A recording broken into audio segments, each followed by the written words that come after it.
If he never texts you first, trying harder to get his attention is the exact opposite of what will make him miss you. The truth nobody wants to hear is that the more you reach out, the less he thinks about you. But there's one thing you can say that reverses this completely. One specific message that shifts everything in your brain and his. And when you say it the right way and then actually go silent, something changes in him. He starts to feel your absence. He starts to wonder where you went. He starts to miss you in a way he never did when you were always there. In the next few minutes, I'm going to show you exactly what to say, why it creates that feeling of missing you, and how to handle the silence that comes after so it works in your favor instead of making you panic. This isn't about tricks or mind games. It's about understanding a basic truth about human psychology. People don't miss what's always available. They miss what disappears. And right now, you're too available. You're too predictable. You're too easy to take for granted. The words you're about to learn change that. They create space. And in that space, he either realizes what he had and comes looking for you, or he shows you he was never that interested to begin with. Both outcomes are better than what you're doing now, which is wondering, waiting, and slowly losing yourself in the process. The message you need to send is powerful, not because it's complicated, but because it's honest. It cuts through all the confusion, all the excuses, and all the one-sided effort. It tells him exactly where you stand without begging, without anger, without drama. And then it gives him room to either step up or step out. That room, that space, that's where missing someone happens. You can't make someone miss you while you're still chasing them. You can only make them miss you by becoming unavailable. And you can't become unavailable without first making it clear that things are changing. Before we get to the exact words, you have to understand what's really happening when a guy never texts first. It's easy to think it's about you. Maybe you're not interesting enough. Maybe you're not pretty enough. Maybe you said something wrong. Maybe he's losing interest. And you start doing mental gymnastics, trying to figure out what you did to make him pull back. But that's not what's going on. What's actually going on has nothing to do with your value and everything to do with how attraction and effort work in his mind. Men don't think about communication the same way women. For you, texting feels natural. It's how you stay connected. It's how you build intimacy. It's how you show someone you're thinking about them. Reaching out doesn't feel like work. It feels like connection. But for him, texting is functional. He texts when he has a reason, when he has something to say, when he feels pulled to reach out. If that pull isn't there, if he's not feeling the need to connect, he just doesn't text. It's not personal. It's not calculated. It's just how his brain operates when it comes to communication. But here's where it gets messy. When you're always the one texting first, you remove his need to feel that pull. You take away the space where missing you could even happen. He doesn't have to wonder where you are or what you're doing because you're already in his messages. He doesn't have to think about whether he wants to talk to you because you've already initiated. You're solving a problem he doesn't even have. And when you solve someone's problems before they feel them, you become invisible. There's also the comfort trap. If you've been texting first for weeks or months, that's become the pattern. He's comfortable with it. He's used to it. He knows that when he wakes up, when he's bored, when he's free, you'll be there. He doesn't have to put in effort because why? You're already putting in enough for both of you, and people don't change comfortable patterns on their own. Why would they? Comfort is easy. Effort is hard. Unless something disrupts that comfort, unless something makes him feel the absence of your attention, he has no reason to start texting first. Then there's fear of seeming too eager. Some guys convince themselves that texting first makes them look needy or desperate. They think playing it cool means waiting for you to reach out. They think they're being strategic by not showing too much interest, so they hold back, thinking it makes them more attractive. What they don't realize is that it just makes them seem uninterested, but you can't control what goes on in his head. You can only control what you do in response. And let's talk about the hard truth. Sometimes a guy doesn't text first because he's just not that invested. He likes you enough to respond when you text. He likes you enough to hang out when you make plans. but he doesn't like you enough to pursue you. He's comfortable with the current level of connection, which is you doing most of the work and him showing up when it's convenient. This doesn't mean you're not good enough. It means his level of interest doesn't match yours. And no amount of texting first is going to change that. Here's what matters. None of these reasons make it okay. Understanding why he's not texting first doesn't mean you should accept it. It just means you can stop blaming yourself. You can stop thinking you need to be different, better, more interesting. The problem isn't you. The problem is the dynamic. And that dynamic won't change until you change your behavior.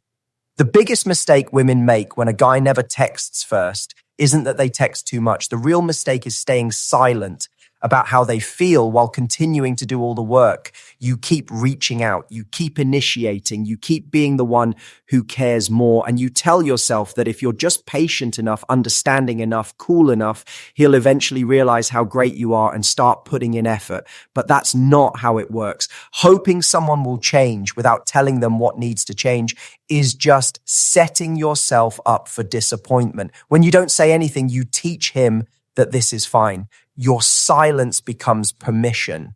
He learns that he can do nothing and still keep you around. Not because he's a bad person, not because he's trying to hurt you, but because humans follow the path of least resistance. If something is working for him, if he's getting what he wants without effort, why would he change it? He's not uncomfortable. He's not feeling the imbalance. You are. But unless you tell him, unless you create that discomfort, nothing shifts. Another mistake is doubling down. When he doesn't text, you text more. You send funnier messages. You share more about your day. You try harder to be interesting. You think that showing him how great you are will wake him up. But all that does is make the imbalance worse. You're giving more while he's giving less. And the more you give, the less he feels he needs to contribute. Your effort doesn't inspire his effort. It replaces it. This comes from fear. Fear that if you stop texting, he'll forget about you. Fear that if you're not constantly in his face, he'll move on. Fear that someone else will grab his attention. So you overcompensate, you stay visible, you stay available. But that fear-based energy doesn't attract him. It actually pushes him further into passivity. Because when someone can feel you holding on too tight, when they can sense you're afraid of losing them, it takes away any reason for them to hold on to you. There's also the excuse-making mistake. You tell yourself he's just busy with work. He's not a big texter. He's going through something stressful. He shows he cares in other ways. And maybe some of that is true, but it doesn't change the fact that you're not getting what you need. Busy people make time for what matters. People who don't like texting find other ways to reach out. People going through hard times still connect with people they care about. The excuses you're making for him are really just ways you're avoiding the truth. And the truth is simple. If he wanted to text you first, he would. The solution isn't to play games. It's not to ignore him back or act like you don't care. The solution is clarity. You need to say what you've noticed, what you need, and what you're going to do about it. Not in a long emotional paragraph, not in an angry message, just simple, honest words that state the reality. And then you actually have to follow through. That follow through is what creates the space where missing you becomes possible. Here's what you say. I've noticed I'm always the one reaching out, and that doesn't feel good to me anymore. I need to be with someone who's excited to talk to me, not someone I have to chase. So I'm going to step back and see if you actually want this. If you don't reach out, I'll understand that's your answer. That's the message. Clear, direct, no anger, no guilt trip. You're just stating what you've seen, how it makes you feel, and what you're going to do. Then you're giving him the space to show you through his actions whether he's interested or not. The power in this message isn't what it demands from him. It's what it declares about you. You're done accepting one-sided effort. You're done carrying the connection alone, and you're clear enough about your worth to walk away if he doesn't meet you halfway. When you send this, you have to mean it. You can't send it as a tactic to make him chase you. You can't send it and then sit there staring at your phone waiting for him to respond. If you do that, your energy is still in the wrong place. You're still waiting for his validation. The whole point of this message is to stop waiting, to stop chasing, to stop giving your energy to someone who isn't matching it. After you send those words, you go quiet. not in a dramatic way, not in an angry way. You just stop texting him. You stop checking in. You stop being the one to keep the conversation going. You let the space between you grow and you watch what he does in that space. What he does next will tell you everything you need to know. If he's genuinely interested, if he cares, if he's been taking you for granted without realizing it, he'll reach out, he'll text, he'll call, he'll apologize, he'll acknowledge what you said. And when he does, you'll know it's because he chose to, not because you forced him. That's the kind of effort that actually means something. That's effort that comes from real interest, not obligation. If he doesn't reach out, if the silence stretches on, if he lets you walk away without trying to stop you, that's also information. That's him showing you that he wasn't planning to invest more. That's him revealing his level of interest wasn't high enough to meet your needs. And as painful as that might be to accept, it's better to know now than to waste more weeks or months wondering. Here's the part that trips most women up, the waiting, the silence after you send that message and step back. Your brain goes into overdrive. Did I say it wrong? Was I too harsh? Should I text him just to check in? Maybe he didn't see the message. Maybe he's waiting for me to text first one more time. Maybe I should explain what I meant better. But all of these thoughts are just fear trying to pull you back into the old pattern, the pattern where you chase, where you do too much, where you give him every benefit of the doubt.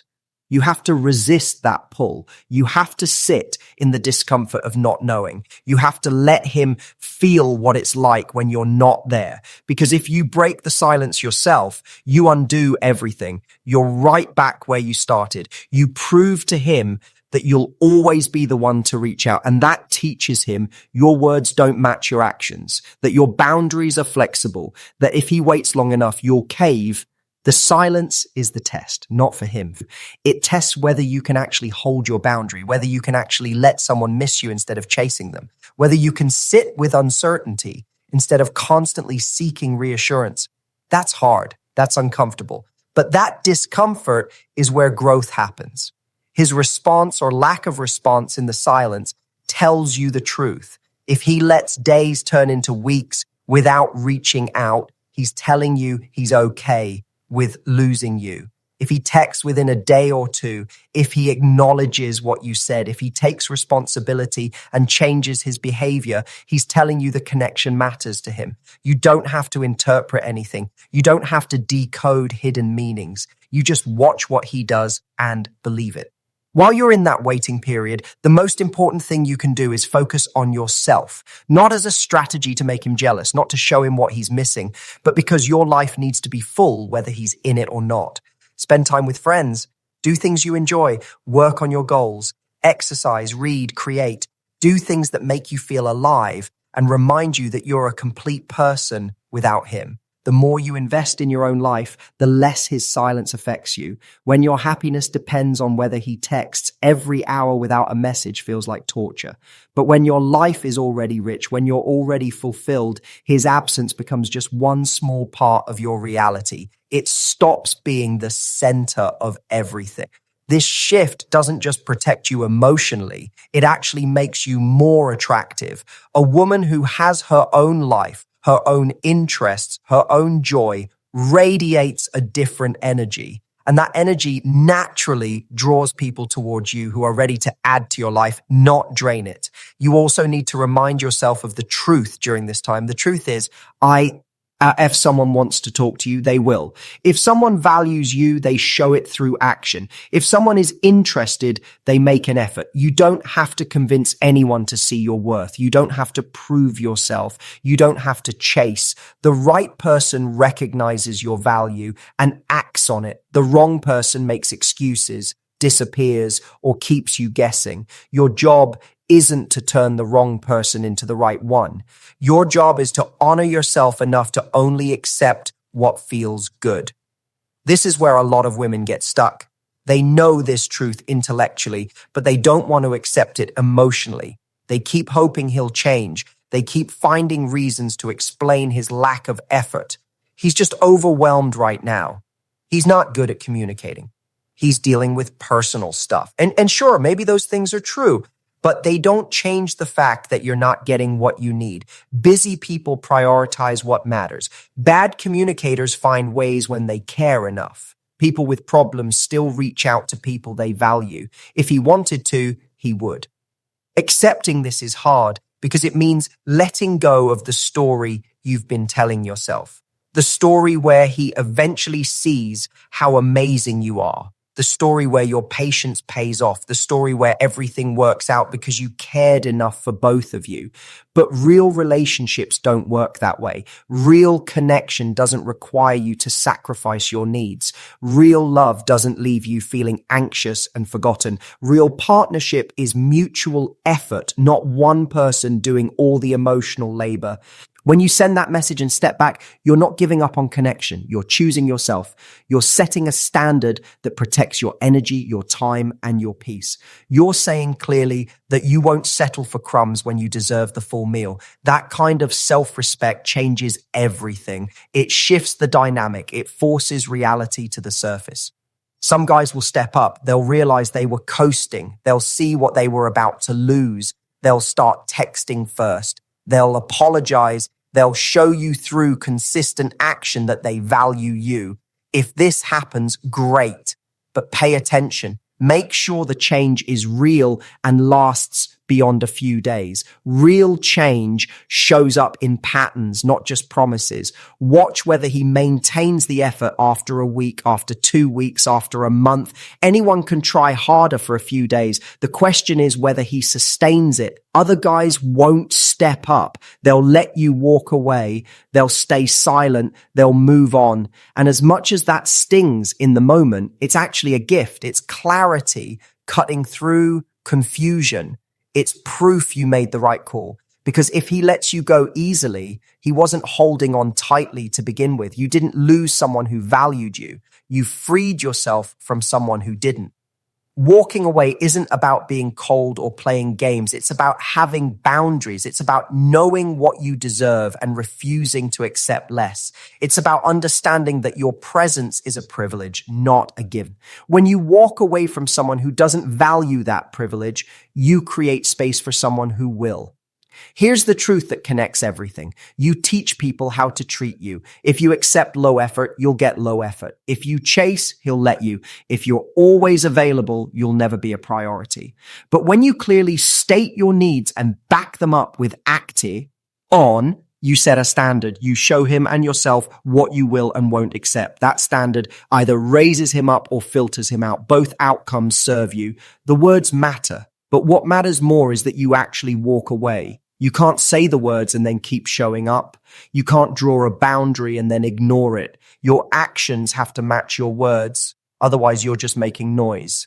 And people don't respect noise. They respect consistency. When you say those words, say them calmly, say them clearly, and then step back completely. Don't check his social media. Don't ask friends about him. Don't create reasons to run into him. Don't like his posts or watch his stories. Let the space be real. Let the distance do its work. Give him the chance to miss you, to think about what you said, and to decide what he wants. If he comes back with real effort, you'll know it was worth the risk. If he doesn't, you'll know you saved yourself from wasting more time on someone who wasn't ready to meet you where you are. Either way, you win because you chose yourself. You honored your needs. You refused to settle. And that self-respect is the foundation for every healthy connection you'll ever have. One more thing to understand about stepping back. It's not punishment. It's not revenge. It's not about teaching him a lesson or making him feel bad. It's simply about protecting yourself. You're removing yourself from a situation that doesn't serve you. You're choosing peace over chaos. You're choosing clarity over confusion. You're choosing to invest your energy where it's valued instead of where it's taken for granted. When you frame it this way, stepping back becomes easier. You're not being mean. You're being kind to yourself. You're recognizing that you deserve more than what you're getting. And you're brave enough to create space for that more to show up. That's not old. That's self-love. Remember, this isn't just about him. It's about you taking back your power, your peace, and your standards. Every moment you spend chasing someone who isn't chasing you back is a moment you're not available for someone who will.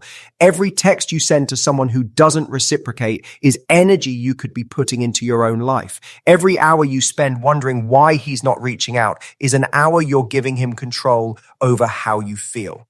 When you say those words and walk away, you take all of that back. You stop letting his behavior control your mood. You stop making excuses for someone who isn't showing up. You stop accepting one-sided effort like it's normal. You draw a clear line and you stand behind it.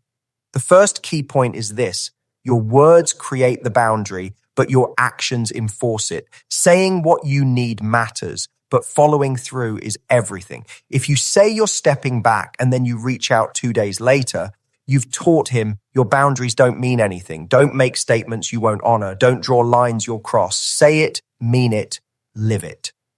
The second point is that silence after you step back is information, not rejection. If he doesn't reach out, he's showing you exactly where his interest level is. That's not a reflection of your value. It's a reflection of his investment. Let his silence answer the question you've been too afraid to ask. Stop trying to explain it away.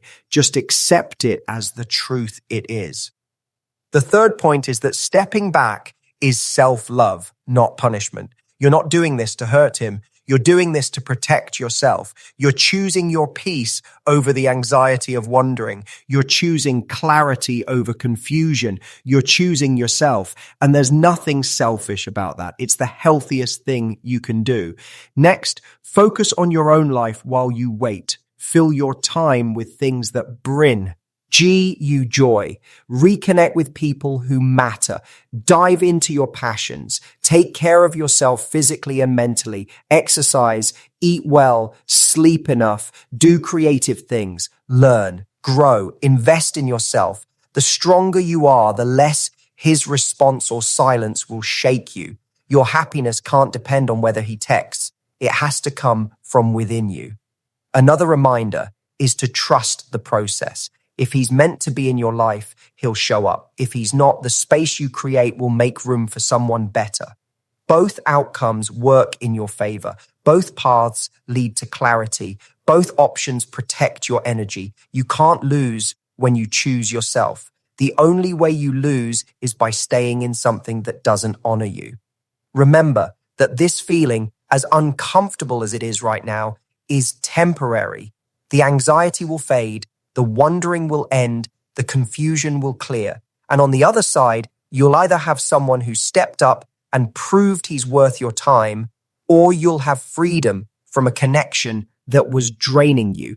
Both outcomes lead you somewhere better than where you are now. Finally, understand this. The right person won't make you question whether they want you. They won't leave you guessing. They won't make you do all the work. When someone truly values you, their actions show it. They reach out, they initiate, they're consistent, and you won't have to have this conversation at all because they'll already be showing up the way you deserve. Your next step is clear. Stop overanalyzing. Stop making excuses. Stop waiting for him to magically change. Say what you need to say with calm honesty. Walk away completely and let his actions give you the answer. Trust yourself enough to hold your standard.